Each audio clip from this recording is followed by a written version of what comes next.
right, welcome to Primos for Life, the wrestling podcast made for the fans, by the fans. Como siempre, yo soy Eddie, el niño vaque. We got Ariel, the Ecuadorian dream bisueta, and we are your self-proclaimed, undisputed co-host tag team champions of the world. And in tonight's episode, we're breaking down another fantastic week of professional wrestling as we cover Monday Night Raw, AEW Dynamite, Friday Night SmackDown, AEW Collision, and AAA Verano de Escándalo. We'll give you all of our bueno and no buenos, honorable mentions, and tell you why we think this week was the best for wrestling. So, como siempre, sit back, grab a stack, and let's get it on. What is going on, Primo? Living the dream, man. Living the dream. You know, here had a solid week of wrestling. Had some time home with the family. So I'm good, man. I'm good. How about yourself? Good, brother. Just like I said in the last episode, life be lifing, and life is definitely lifing. But all the time, it never stops. Never stops. Just keeps lifing. Keeps lifing. But I mean, it could be worse, right? Like amazing things are coming, and Always. It's just I'm at a point where I'm like, I'm just gonna take it a day at a time, and I'm just gonna enjoy the ride, and whatever the plan is, and that's it. That's it, man. That's it. Like, yeah, no, it's you gotta let it work itself out, and you can't try and be too much in control, and just enjoy it, man. Yeah. You spend too much time, fussing about things, you just forget the moments. It's all about the moments. So good. I'm glad you're taking a step back and seeing it. But it's so funny. Like real quick before we jump into wrestling, you're right though. And I think for the first time in a long time, I think what this week really taught me is that we are really not in control. We think we are, and we think we got it all figured out, but life throws curveballs, good and bad, and amazing and then sad, and whatever the case is. But you're just like, wow, it really humbles you, and you're just like, okay. That's where the mind shifts, and it's like, no. That's the word. It humbles you. It takes you down a peg or two, where you're like, I thought I had this shit figured out. Nope. You didn't. You didn't. And that could be something as small as a car accident, or something as major as like a wedding or something. It can go in either end of the spectrum. But it's just like, okay, here we go. Okay, here we go. And that's it. You just got to buckle up and just get in. That's all you can do. Speaking of buckling up and getting in, I just want to say... Whoa, guy, take me to dinner first. Hey, man. I just want to say, what a fantastic week for wrestling. I think in the spirit of just taking a step back and enjoying the moments, literally watching each program, each product, what they offer, what they did for the talent, all these things, I'm just like, for the first time in a long time, wrestling felt normal. Like, I don't know if you could recall this, but like back in the day during the Attitude Eras, of course you had your heavy hitters, The Rock versus Triple H, and Mankind would get in the mix, and Taker is going after Kane. Right. Everybody had their people and stuff. And then you don't forget the little guys, right? Like Al Snow was battling Raven for the Hardcore Championship, little things like that. But it was all perfect. It was like, yes, 2 hours, 3 hours. I love it. I love it. For the first time, this week felt like that. Right? Don't you think? I mean, like I said, it's the first time in a long time I've watched both the products and haven't been like, I was good. And then I watched AAA and I was like, oh yeah, cool, we're good. Right. Like that. Yeah. So yeah, man, no, I agree with you. It was a very, very good week of wrestling, and I'm excited. I want to see where it's going because SummerSlam's coming up. So this should be a really, really good show. Yeah. All right, let's jump into Monday Night Raw, straight out of Detroit, Michigan, this past Monday. Everything was pretty much bueno. The only no bueno that I didn't like, and we'll talk about it now then, is La Noche's bitter-sounding promo before his match.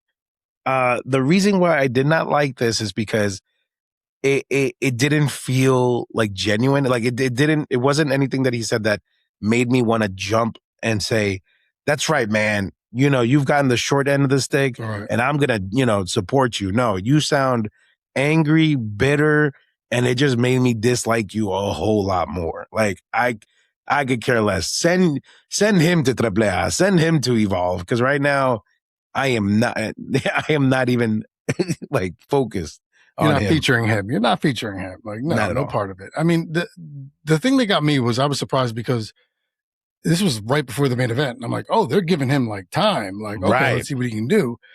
And then he comes out with this. And now you and I don't care for it, but there's people who are like, yeah, you know what?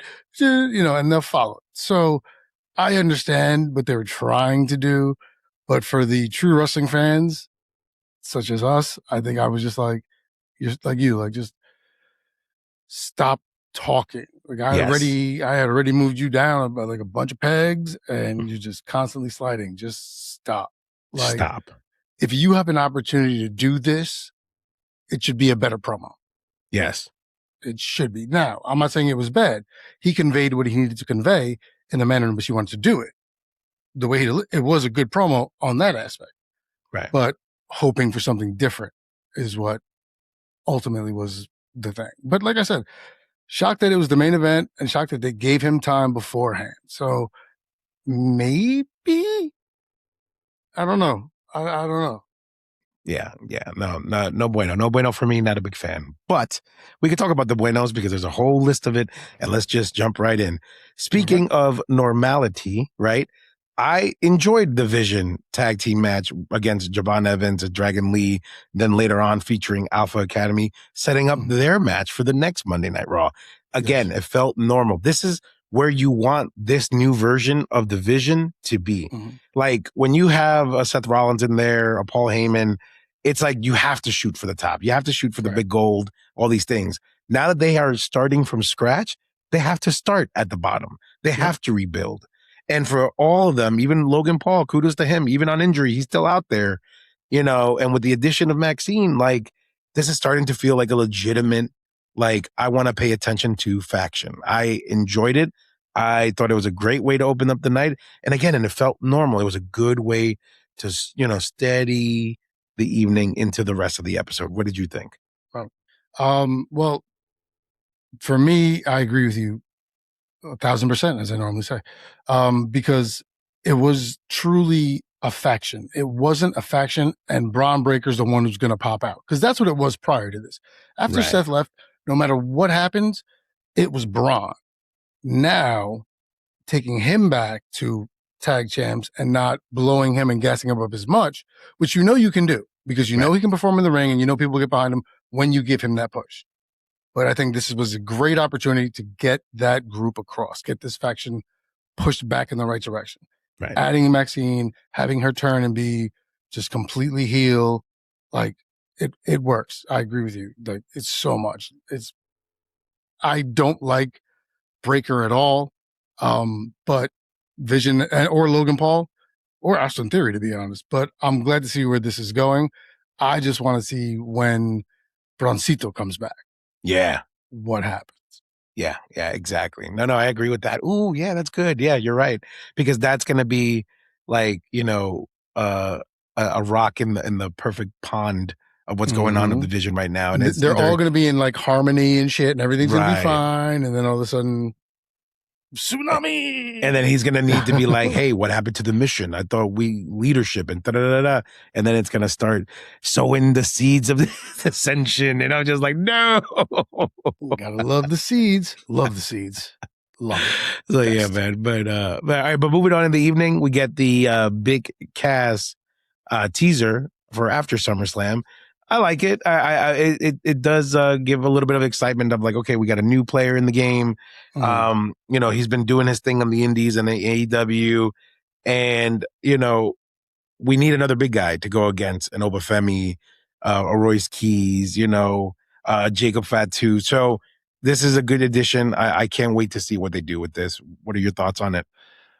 I am not a Cass guy. I wasn't before. I didn't really care when he left. I was like, okay, fine. So I want to see if they can get me into him. Okay. If you can sell me now, because I've not been a Cass guy, because it was all Enzo. He was the mic guy, and Cass was just the big body there. Enzo was the charismatic one of the two, and he was the face. Right. So I want to see if you can get me to buy into him. And this promo kind of did, because they touched on real stuff. The injury, it wasn't just like, oh, I'm coming back with Avengers. It's like, no, like they showed you how he fell, and, it kind of ebbs and flows. So they made you kind of want to believe already. So once again, if you can sell me on it, I'm down. But I'm walking in trepidatiously, very slowly. Yeah, it definitely sparks a little bit of curiosity. Like, okay, what are they going to do with him? So definitely we'll be tuning in for that. Moving on, we get Obafemi destroying JD McDonough. I liked all of this because it was just chaotic. It was like Danhausen with the money, Judgment Day want their money back, and then Adam Pearce gets involved, and then somehow Obafemi gets him in the mix, and that's how this match gets sets up. And then also Joe Hendry ends up going against Dominic later on in the evening. So again, the chaos, but it almost made everybody feel important. Everybody had a role to play that Monday Night Raw. A lot of people online were like, yo, this Monday Night Raw sucked. It was like really blah. But on the contrary, like I enjoyed every bit of it because everything mattered. Everything was like, being utilized the way that it should have been and the way that it should have been in the, in past episodes. Right, exactly. Right. And this is just another example of that. I was very happy with this. Obviously, you got to keep Obafemi looking, strong and, leading into SummerSlam for Brock Lesnar. So we get why this had to happen. I like the way that it was done. What did you think about that? No, absolutely. And the one thing I was going to say was this was perfect because Judgment Day was highlighted. They still have the curse. So when JD bumped into Obafemi and they made the match, I was like, oh, well, great. Because Oba hasn't wrestled lately. It's just been him and Brock jabbing back and forth. So to be able to see him in the ring and remember what he can do gets you more hyped for what's coming in Hell in a Cell. So I thought that was great. Danhausen, of course, love. So can't go wrong there. And good utilization of the Judgment Day because I feel like they're slipping a little bit, but Danhausen being there helps a lot because he's a draw. He is. Like, he's not a great wrestler by any respect, at least that I've seen, because I've only seen him in like 5 matches. Yeah. So, but he's great character. Like, he's fantastic. So yeah, no, I agree with you. I thought this was well done. All proper players there because you got Oba coming off, dominant. JD and Judgment Day are cursed anyway. It worked. Yeah, man. And then the next segment, we have Solo Sikoa asking Seth to come out, and then they start talking, and Solo offers his help to Seth Rollins because he's like, listen, you're dealing with the bloodline, and the same way you were Cody Rhodes' Shield at WrestleMania against Roman, I could do that for you. And what I loved about this is like you have different storylines now intermingling, and it's like, oh, okay, this is fun. This is different. And then this also gives opportunity for Royce Keys and LA Knight to talk smack about it later on in their storyline. So again, this was well done. I enjoyed it. I even liked that Seth was like, hey man, you know what? I like what you're saying. Let me think about it. And Solo was like, no, you got, I need to know now. And then Jacob comes out and then they get into a whole big thing. But again, well done. What did you think about all this? So far, we're like an hour in of the episode. I want to see where this goes because it goes one of 2 ways. He is his Shield, or this is the opportunity where he joins the bloodline and screws him over. So I want to see where it goes because that promo to me said, I'm stabbing you in the back whenever this happens. And I'm going back to the bloodline and it's going down. Now, WWE's high on Solo. So I don't know if maybe you want to make him part of, maybe you want to put him in a feud against Jacob Fatu or something like that and, have him start, getting himself up, so well done. I'm starting to dig Solo a lot more. Like in the beginning, I was not a Solo guy. When he first came out, I was like, oh God, this guy is dumb. But he's proven to be very good on the mic, solid in the ring, just a great overall talent. Yeah. Agreed, man. All right. Moving on. We got Penta and Chad Gable teaming up to go against Rusev and Ethan Page. And I love these. I don't know if you picked this up for all brands, right? I'm talking AAA, AEW, but you realize that before they go into like their main event match or or even the going home shows, you always put the two opponents that are going to go against each other at that main event in a tag team like the week before or leading up to it. Because that's what happened. Standard. That's industry standard. It's just what they do. Exactly. Because you like, just to call out all the examples this week, you had Penta, Chad, right? They're going to go against each other at SummerSlam, right? You got Dominic Americano at SummerSlam or SummerSlam? SummerSlam. I'm kidding. I was buzzing. You said SummerSlam. SummerSlam. I'm kidding. I'm sorry. No, you're good. And then we have Dominic and Americano Triple, right? They tagged on Saturday, which we'll get into. And then also we had Kenny Omega and Will Ospreay and John Moxley, right? They did a triple tag on Wednesday. I missed Dynamite, so okay. But they're going to go against each other at Redemption, right? Or at All In, one of those matches. Sure. But and then, I mean, even the last PLE, you had Cody Rhodes and CM Punk together. There you go. Who are going to go against each other at SummerSlam, but SummerSlam. But it's like you said, it's industry standard. But I liked it. It was good. I was like, okay, you know, like we're going to work together, but great match. These guys are going to put on a banger for that IC. And the more I see this, the more I feel like Chad is definitely going to win this. He has to win it. I mean, there's no way. He's getting it. Yeah. He's getting it. Especially he's at home. Yeah. I didn't realize that until they said it. Michael Cole said it on one of the packages, like he's going for it in his hometown of Minneapolis. And I'm like, well, sorry, Penta. It's been a great ride, man. Te saludo. Gracias. Te saludo. Like, it's like, it was, but my thing is here, how many times are these four going to get involved? Yeah. We're on like a month and a half of these four. At least I'll take a jobber squad for them to beat. No one's a jobber, but because everyone is a good talent and can wrestle. So, but I mean, give me something else. Like, I like Ethan Page and Rusev is whatever, but I feel like you could be doing something different because this has already kind of run its course. Like, but to your point, let's do this tag thing because now it's going to be focused on Chad and Penta. So Rusev and Page have to do something else. Yeah. Whether they stay a tag team or they split, maybe they go against each other. Who knows? But it's a good match. It's a great match. Once again, the in-ring work is fantastic. I'll always say that. I just, this foursome again, I was just, yeah. And I love Penta. And you know, I want Chad to get his run because he deserves it. He's been there for forever and the guy works hard as hell. And he's good. So, but I was like, oh, okay, all right, Ethan Page and Rusev and Penta. And okay. Yep. Yeah. And I know who's going to win because you're not going to have Page and fucking Rusev win. That's not going to happen. Not when you have to build up the IC match for SummerSlam.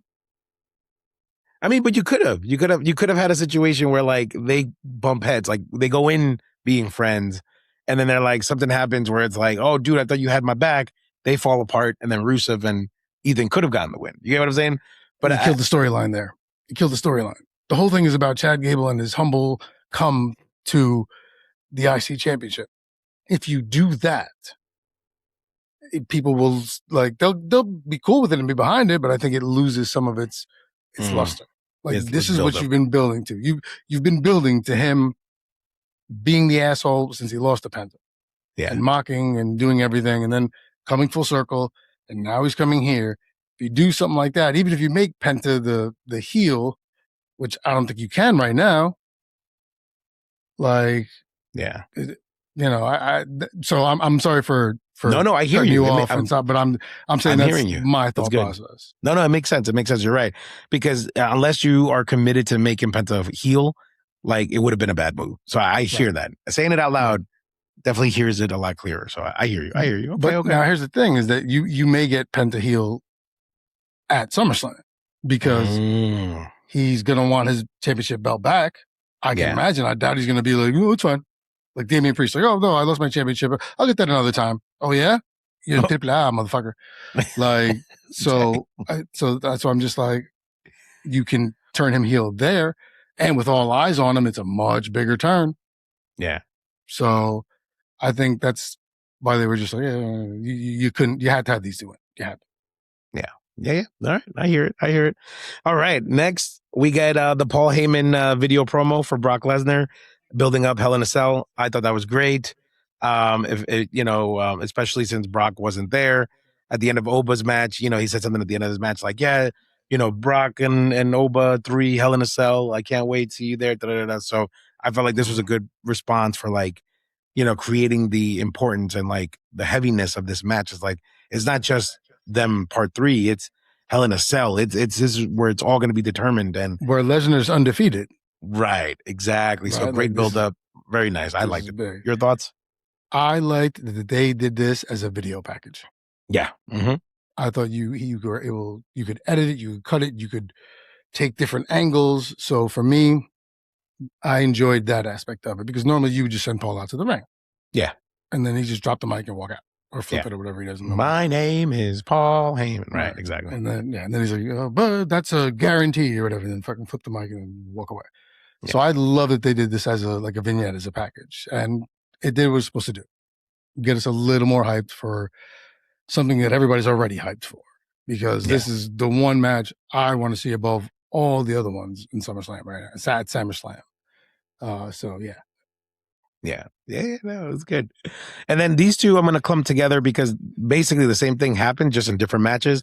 But Joe Hendry getting the win over Dominic because of the craziness that was inserted into the ring, into the match rather, through Danhausen and Io Sky. Plus, the Judgment Day was involved. So it was just like, chaos, but it was fun. Good way to get Joe to get the win without giving Joe too much credit because, I mean, he's still new on the main roster. So it's like, he can't come out being like this, like undefeated dude or whatever. You have to give him like a cheap win, like the way that was done. And then the similar chaos happened in the Jacob Fatu LA Knight match towards the end. Bloodline comes out. We got Jimmy coming out, Solo, Royce Keys. Of course, everything looked crazy. But again, both stories, both things, the way that it all played out, it makes you care about what's going to happen next. Like, I can't wait I don't care about LA Knight, but I like Royce Keys and Solo and everyone else involved. I want to know what happens with them. I don't care about, what's it called? Joe Hendry, but how does this play out for Danhausen and Judgment Day? So I like both of them. I like the way that was done. Good way to end the shows. What did you think? The Joe Hendry one I liked because it felt like he's starting to lose his shine. Mm-hmm. And that, because it's not like everyone's doing the I believe in Joe Hendry anymore. Right. Like, so he needed to get a dub. And this was a great way to do it because of all the chicanery and tomfoolery.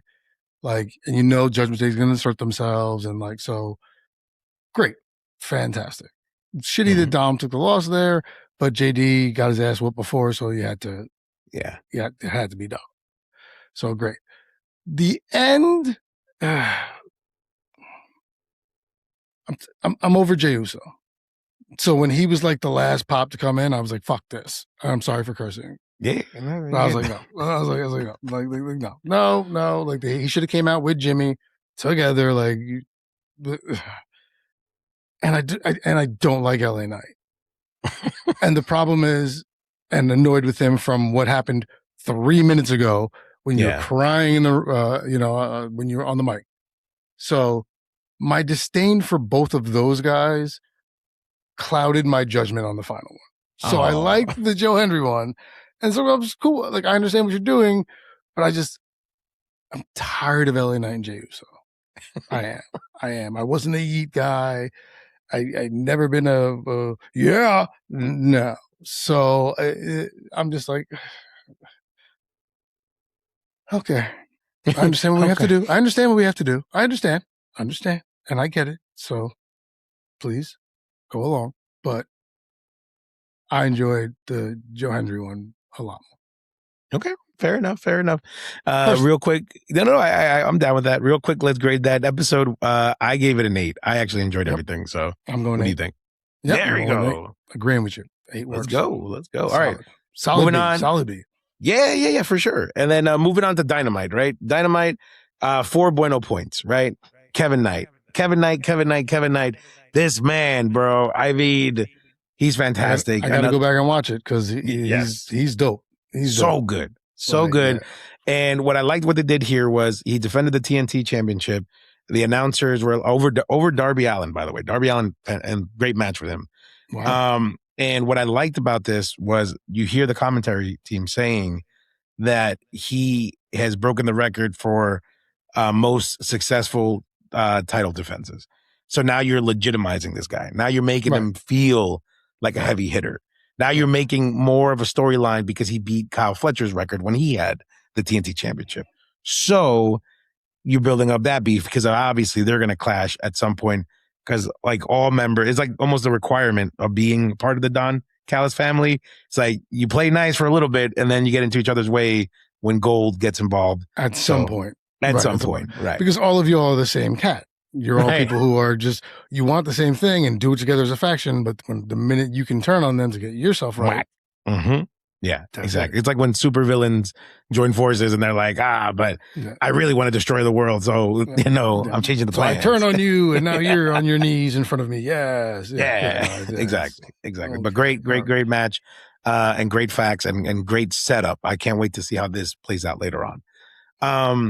I want to call out the Kenny Omega, Jon Moxley, Will Ospreay match because, again, to the things that we were touching on earlier, great setup.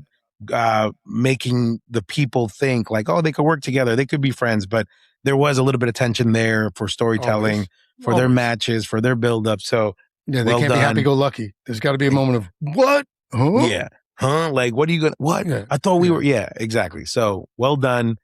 Very happy with that. Similar with Bandito because Bandito and Kyle Fletcher are going against each other at Redemption tonight for the International Championship, but they had a tag match. So it was Brodito versus Okada and Kyle Fletcher. Again, banger of a match. But again, you have that setup. You have and it's funny because you always pop in my head because who had the moment? It was Bandito, right? He had the pin over him because he's like, yay, I'm going to beat him on Sunday. But in reality, we know Kyle's probably going to win tonight because Bandito had the final moment. The last person who stands tall usually gets screwed right before the PLE. Yeah. But great match. Definitely go watch it. And then the Willow Nightingale and Tekla face off. This felt great. First of all, I didn't realize how much I love Willow. Willow is so good, not just in the ring, but on the mic. And this promo makes you believe that she's going to beat her tonight and end up becoming the new women's champion. And I hope it happens that way. So you definitely got to go watch it. But overall, solid episode. I give it an 8.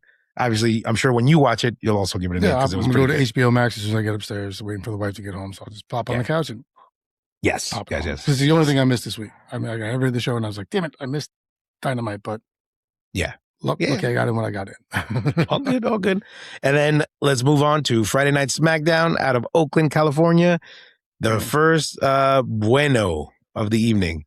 Nick Aldis stepping down as general manager so he could finally put his hands on Gunther. It was awesome setup. I love that Nick Aldis isn't holding back in the promo. And he's like, no, you want me to believe this, but in reality, you're da-da-da-da-da. Boom. Oh, he goes to the table. I'm just excited to see Nick Aldis wrestle in a WWE ring. I feel like he still got it. He still has the build. So I'm sure it's going to be like a solid match. And for him to add, to be added to the retirement list, I feel like it works. I like it. Thoughts? He can still go. Mm-hmm. I mean, he works for the company and he knows that he's still a viable option. So keep yourself ready to go. Train when you can, do what you got to do. Like you said, the physique is there. The ring presence there. NWA champion, right? Former NWA champion. So I get it. I just thought this was all a bit martyrish. You have to give up your job. Oh, I will because I'm that annoyed. Like, just be like, yo, man, take a temporary leave for like 2 weeks and come back when you right? As soon as you lose and you get healed up from him whooping your ass, come back and run the show that he's not on. All right, see you later. I thought this whole thing was martyrish. So I rarely disagree with you, but I was just like, I got it. And I like that he went to the table and I got it. And I'm just like, great. But we all know he's going to get added to the list. We all know what's going to happen. But now what's going to happen? He's going to beg for his job back. It's like a kiss my ass club kind of thing. Like, what are we doing? So I was like, all right, okay. All right. I get what we're doing. You could have just had the contract signing. I did like all this promo though. He's like, you keep saying the same thing because that's what you want everyone to believe. Right. And then you're like, Well, he's not wrong with anything he fucking said. He's retired a bunch of motherfuckers. Like, okay, like maybe you should calm down a little bit. But fine. Yeah.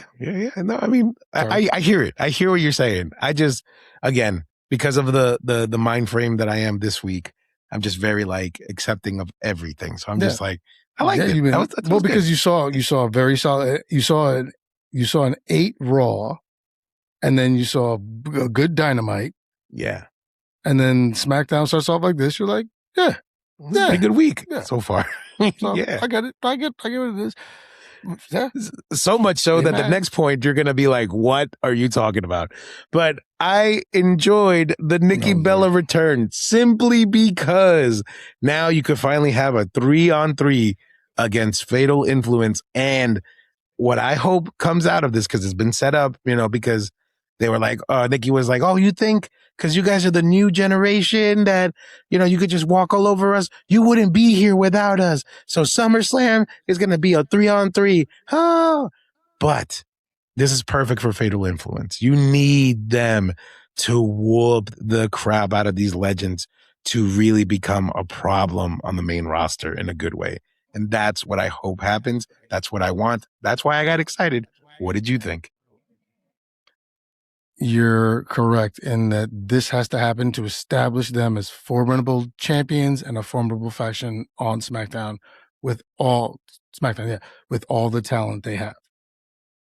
You have to. So yes, I agree with you.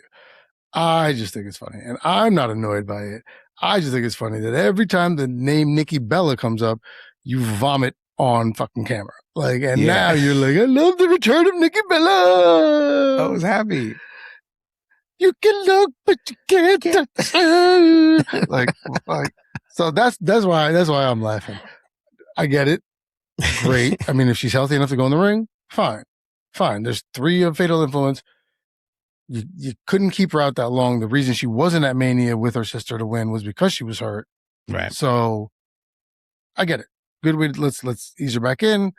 Now the problem is this the push for them, for her, and because Paige and Brie already had the belts.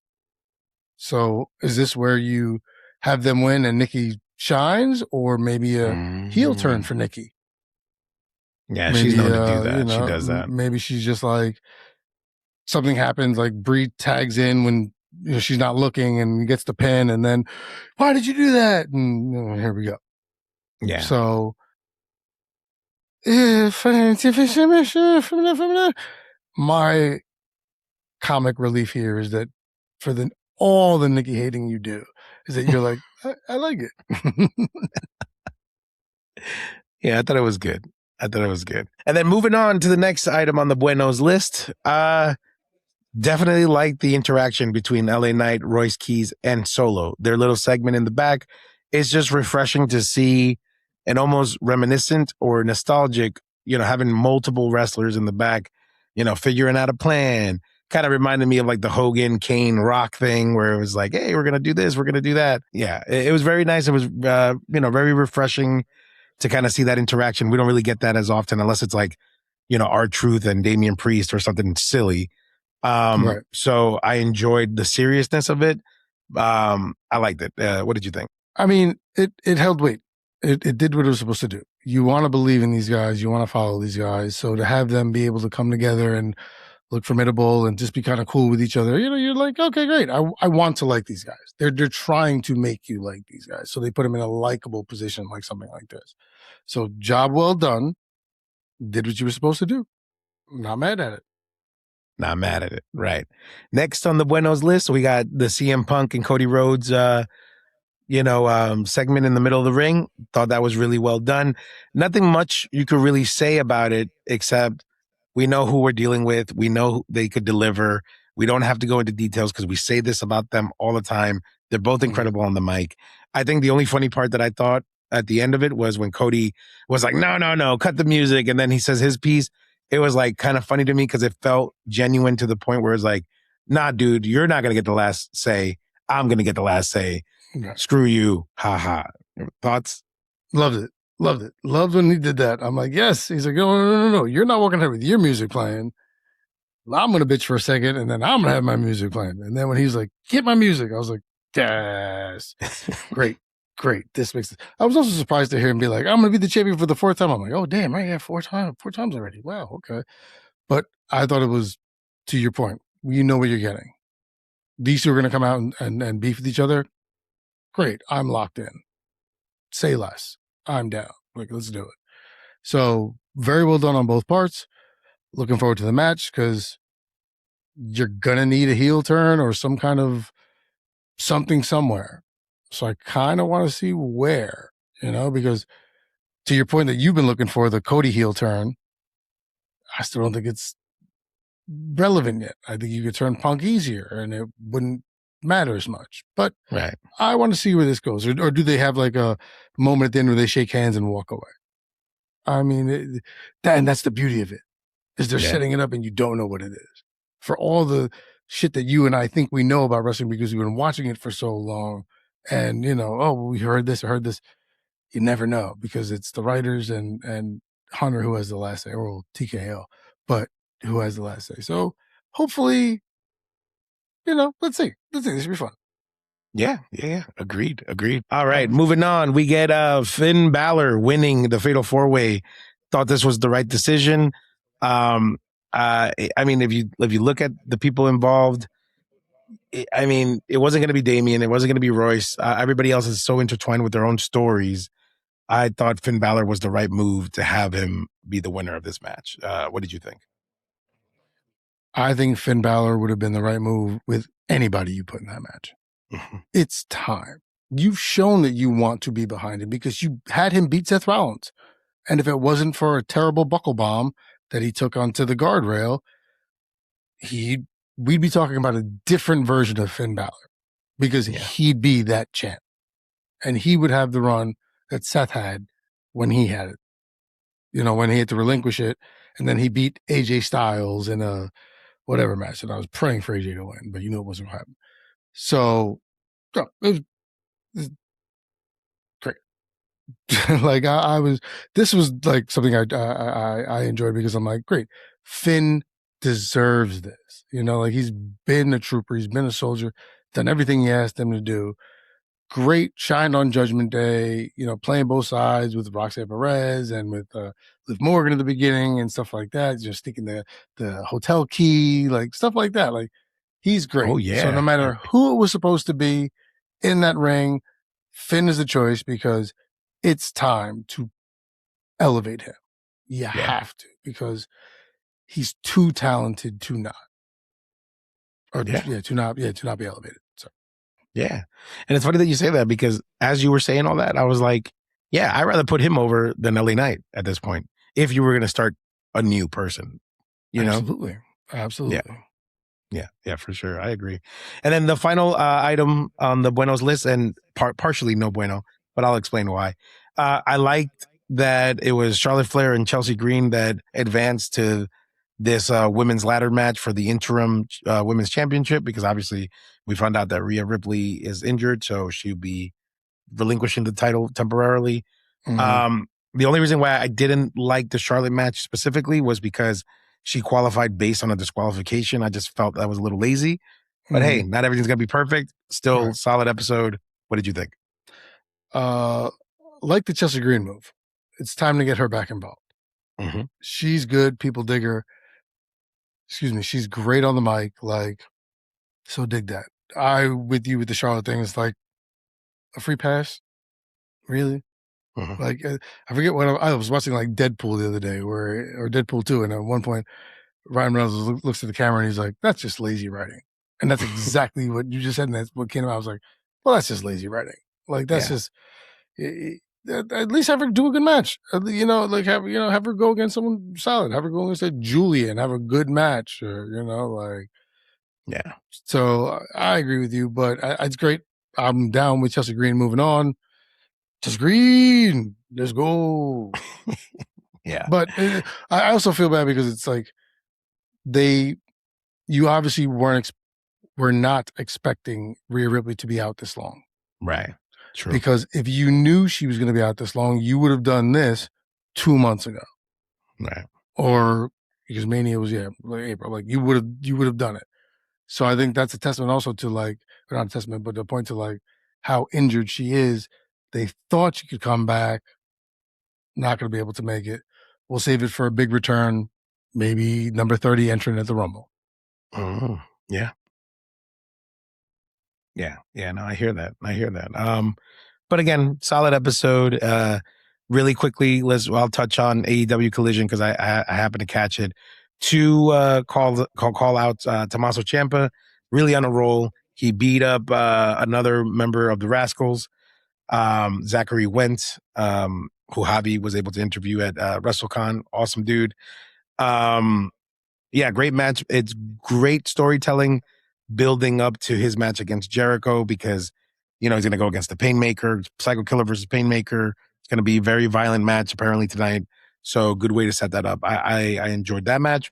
And then the Young Bucks and versus Daniel Garcia and Wheeler Yuta, obviously also building up to their story because Ospreay and Moxley get involved and it's just a whole big mess, but kind of like that feeling that we were getting from Monday Night Raw. Mm-hmm. I saw that on Collision. Again, very happy with wrestling this week. Decent episode. I give that one a 6 because those are the only two things. A lot more happened, but I didn't care. Right. So, well, I mean, in terms of what you said, I'm not a Daniel Garcia guy. I'm not. I'm not. So I'm over him. I like Yuta. I do. He's great. I was kind of mad that he got lost in the mix of being in the faction with Cesaro and Moxley, and I'm not a Moxley guy either, because I think he's fantastic. He could shine, by himself. And what was the first one? Tommaso. He's great. You saw the run they gave him on NXT. He can do it. Yeah, so he can deliver. I think not even watching this, I think that you had to do this because you want to give him momentum and you want people to believe that he stands a chance in this match, even if he doesn't. Because this match could go either way. Yeah. Because it could be Jericho being like, yeah, let me put him over. He's great. Like he's solid. Everyone knows it. Like you could, or it could be, all right, now we're going to start a feud or something like that. But he could do it. So hearing you say that he had that match and he won it, it's like, this is what you need to do going into today. Yeah. Agreed. And then let's jump into the final product, which is AAA Verano de Escándalo. And Scandalous Summer. Right. But just a couple of call outs because again, it's only an hour. 3 matches. Fantastic. Yeah, exactly. 3 matches and I'm sitting there on YouTube and I'm like, why am I watching a commercial for t-shirts for 3 minutes? Yeah. And they still got 3 good matches in. Yeah. And that commercial happened like 6 times. I'm like, what the? Huh? That's crazy. You're right. But and I'm like, okay, I'm folding clothes. I'm like, is this for 10 o'clock and shit? What time is it? What happened here? Like, but to your point, very solid matches. Very sad to see that Mr. Iguana and Lola lost the mixed tag team championships, but what a banger of a match. La Hiedra y Laredo Kid definitely deserve it. Mm-hmm. Banger of a match. I can't wait to see how this story continues because it's going to continue. Well, it has to. And then, the package they did of showing all of her tag partners up until this point was fantastic. Because then I'm like, just do it. As much as I like Little Advice, I'm like, no, man, give it to her. Like, La Herida, not Herida. That's like the hurt or the pain. Hierda. La Hierda. Hierda. Whatever. I thought this was a very solid match. Lola Vice needs her own run. And Iguana is good, but my thing is that I equate Iguana to like a Danhausen. Like you're going to be a mid-card, like an R-Truth, unfortunately. But Truth could have been the guy if they gave him a shot. Right. Because he showed he did it in TNA. Mm-hmm. He was the TNA champ for a while. Like, so, but I like in these two where I'm like, okay, Iguana's only going to get but so high. So it's time to do this to have La Herida move on and have Lola Vice also be like, okay, time to get involved in the singles, like the women's line. Like, right. So, Well done. Very great match. And once again, I thought the promo package was wonderfully done. And shout out to whoever was doing the translating this week, because it wasn't Savio Vega. Oh, yeah. So I was like, because I mean, I understood everything that was being said, but when you know English and Spanish, you're still listening to both, no matter what you're doing. You hear both. Yeah. So when he was translating, I was like, oh, this is so much more clean than when Savio Vega was like, hey, he said hi. Bueno, and then the other thing too is Ray made a quick announcement about Penta returning to AAA, which he said something very clear to me that I was like, oh, he's definitely not going to win SummerSlam. But he goes, Penta will return to AAA, but I never said to defend the IC championship, to do anything with the IC championship. He just said Penta's returning. So I was like, oh, wow. So he's really going to lose. So like, you know what I mean? So yeah, I picked that up. I was like, okay, I like it. I'm with it. This segment started my dislike, the only part of my dislike for AAA this week. Ooh. Because of this announcement. And then because of what happens later. It's what I feared would happen when I said they acquired AAA however long ago they did.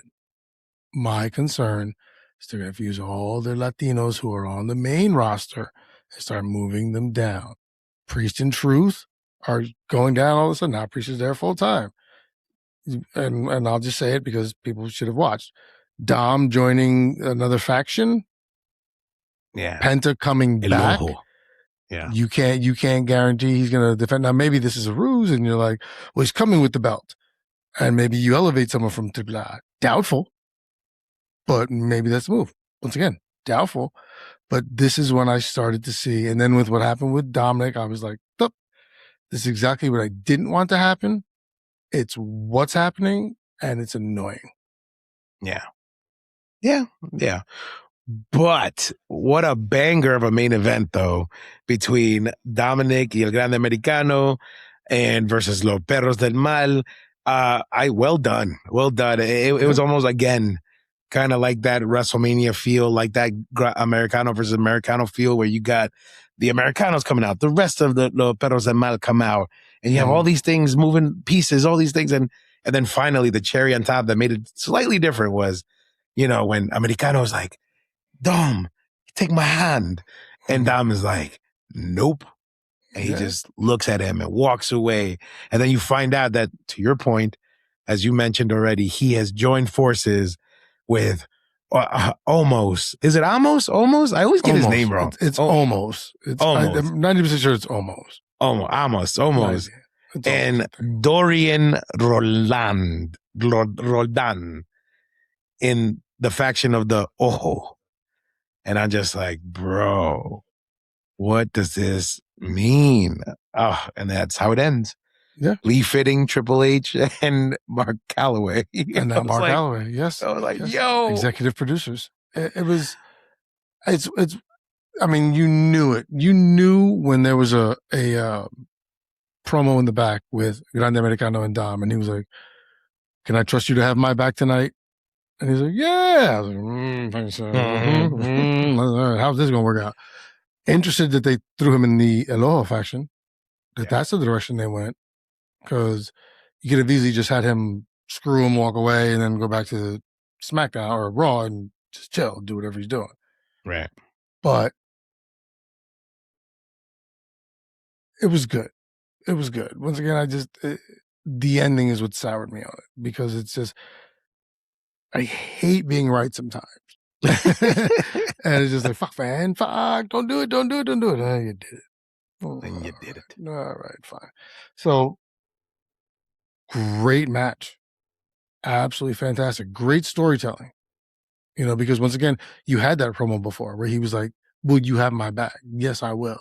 And then he puts the hand out there and you see him back up. He's like, ah. And then you see Omos or Amos or almost. Omas. Lo que sea, Omas.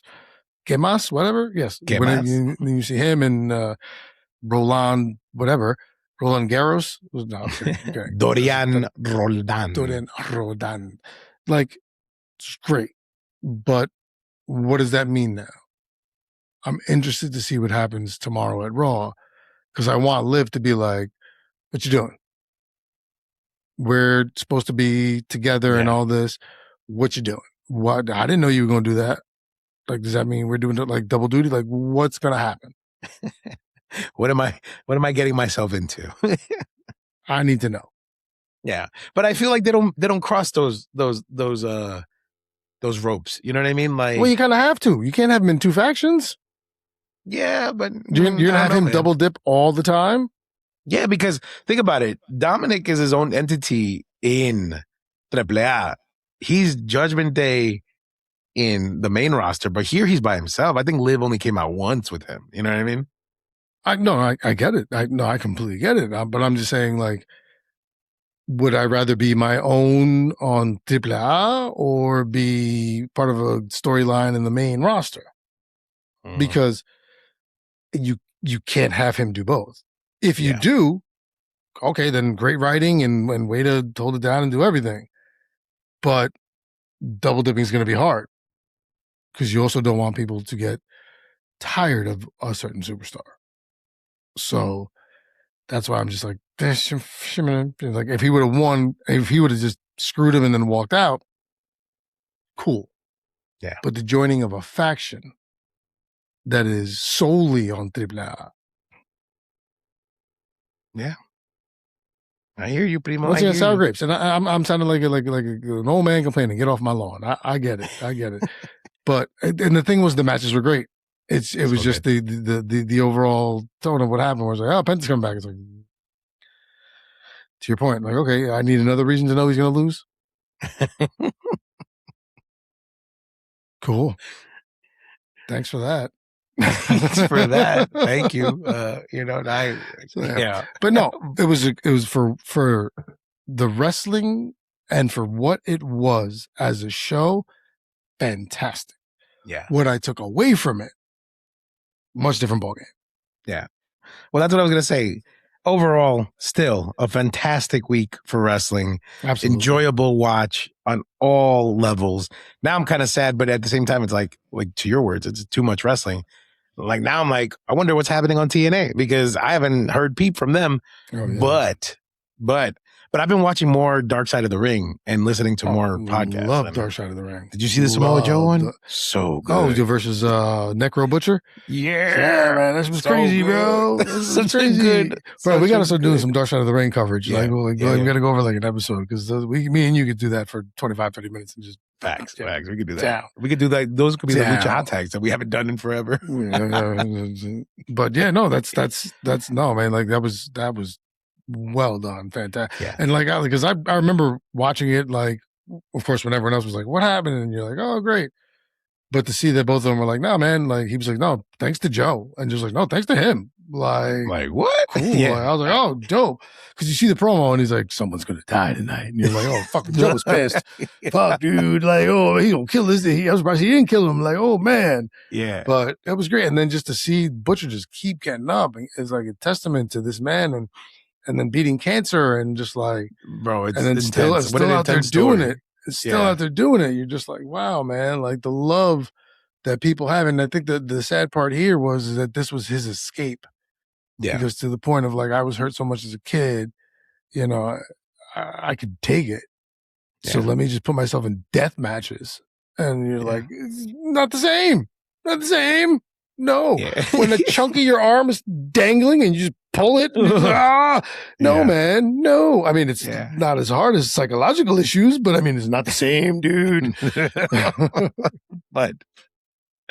But with that being said, Primo, let's go ahead and take this opportunity to thank all of our lovely primos and primas and all our listeners. Thank you so much for watching, for liking, for subscribing, for following, to do all the things that come with what we are trying to do. And with that being said, Primo, if they need to find episodes, if they need to find us, where they got to go, what they got to do. They got to go to www.primosforlife.com. Not only will you find our content there, episodes, videos, all of it, but you will also find access to platforms, Spotify, iTunes, all that. If that's your preference, please click on those, hit follow, like, share, all of it, please. Even if you know someone who has just this much interest in wrestling and just kind of likes a little bit of comedy on the side, Tell them to just listen for a few minutes. I think we could tell them, but it's a great ride. We see the numbers going up, and he's putting the shorts out. Javi's out there working his ass off. So we're here, we're working for it. We want to continue to do this, and the results and the numbers that we're seeing shows that you guys are down. So please continue to do that. Share it, and once again, because I just do this at the end of every episode, I'm just blathering on. So I will just go to my normal thing and say, gracias por todo. We will see you when we see you. Yeah, we will see you when we see you. Take care, everyone. Good night.